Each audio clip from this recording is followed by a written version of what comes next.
अयोध्या क्या है? अयोध्या साधारण है ना।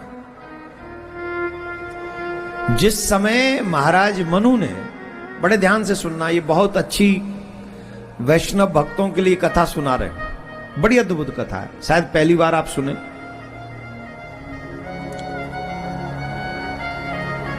महाराज मनु और रानी शत्रुपा ब्रह्मा जी के दाएं और बाएं भाग से प्रकट हुए।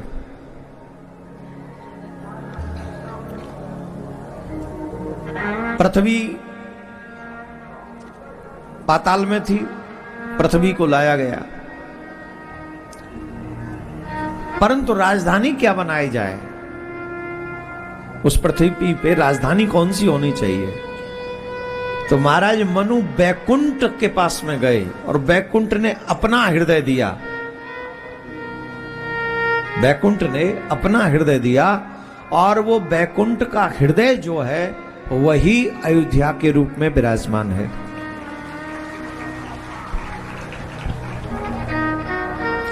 अब बैकुंठ का भार पृथ्वी नहीं संभाल पा रही है, और बैकुंठ का भार जब पृथ्वी नहीं संभाल पा रही है तो भगवान नारायण ने सुदर्शन चक्र भेजा, और सुदर्शन चक्र ने फिर इस अयोध्या को अपने ऊपर धारण किया। जैसे काशी त्रिशूल पर विराजमान है, वैसे ही अयोध्या सुदर्शन पर विराजमान है।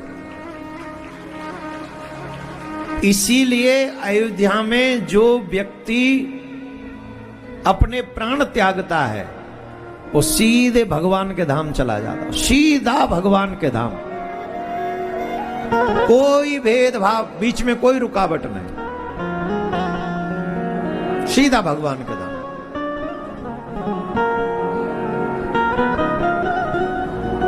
कल्याण हो जाता है। इसीलिए वैष्णव सुदर्शन चिन्ह धारण करते हैं। क्यों? बोले जिसके जीवन में सुदर्शन चक्र है, चिन्ह है, धारण करता है, उसका कल्याण हुए बगैर रह नहीं सकता, उसका कल्याण होता है। आपको एक कहानी से, हम एक कथा से समझाएंगे तो ये बात सहज में आप समझ जाएंगे। समझाएं कि नहीं? सनक, सनंदन, सनातन, सनत कुमार, इन चारों ने जय और विजय को साप दिया कि तुम चारों, तुम दोनों जो हो वो 3 बार राक्षस बनोगे। क्या साप दिया? 3 जन्म में तुम्हें राक्षस बनना पड़ेगा। तुमने संतों को भगवान के दर्शन से वंचित किया है, इसलिए तुम्हारे 3 जन्म होंगे। ध्यान से सुनना। तो पहला जन्म किसका हुआ? हिरण्याक्ष और हिरण्यकश्यपु। किसका हुआ? जोर से बोलो। किससे मारा भगवान ने इन दोनों को? हिरण्यकश्यप को सीने से चीरा, नाखूनों से चीरा उसका सीना, और हिरण्याक्ष को गदा से मारा। क्या समझ में आया? हिरण्याक्ष को गदा से मारा और हिरण्यकश्यप को नाखूनों से चीर दिया।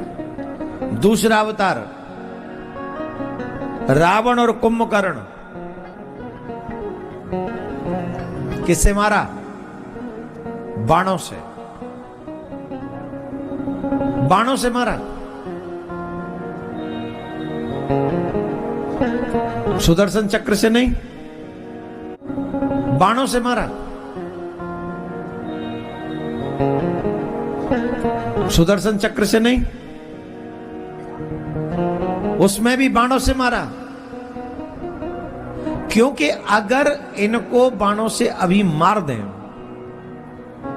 तो ये मुक्त हो जाएंगे, और अगर ये मुक्त हो गए तो ऋषियों का साप मिथ्या हो जाएगा। 3 जन्म में नहीं, एक ही जन्म में तर गए थे। तो इसलिए भगवान ने सुदर्शन से नहीं मारा, पहले मारा गदा से और नाखूनों से, दूसरे में मारा धनुष और बाण से, तीसरे अवतार में भगवान ने शिशुपाल और दंतवक्र को सुदर्शन से मारा। शिशुपाल का सर काटा कि नहीं, दंतवक्र को मारा कि नहीं, सुदर्शन चक्र से। और उसके बाद उनका कल्याण हो गया और वो पृथ्वी पर नहीं आए। राधे राधे बोलना पड़ेगा। इसीलिए वैष्णवों को तिलक अवश्य धारण करना चाहिए, और इसीलिए वैष्णव लोग अपने अंग पर भी सुदर्शन का चिन्ह लगवा लेते हैं, धारण भी करते हैं कई लोग, और कई चिन्ह धारण करते हैं। तो जिसके स्पर्श हो जाए सुदर्शन से अंग का,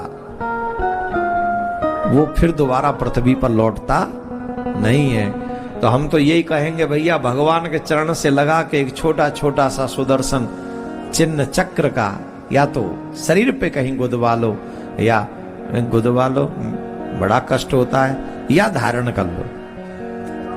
भगवान की शरणागति सिद्ध हो जाएगी, सफल हो जाएगी। ऐसी पावन अयोध्या है ये। अयोध्या वैकुंठ का हृदय है, और ये सरयू जो है ये भी साधारण नहीं है। सरयू महारानी साधारण नहीं है माय डियर। गंगा मैया से भी उपल्ला पाट है सरयू।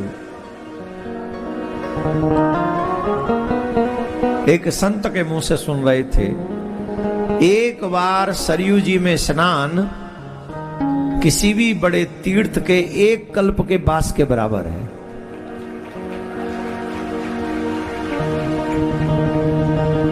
बताओ सरयू का प्राकट्य कैसे हुआ? गंगा मैया का प्राकट्य कैसे हुआ? जो गंगा मैया का प्राकट्य है, वो गंगा मैया का प्राकट्य भगवान के श्री चरण से हुआ। और सरयू जी का जो प्राकट्य है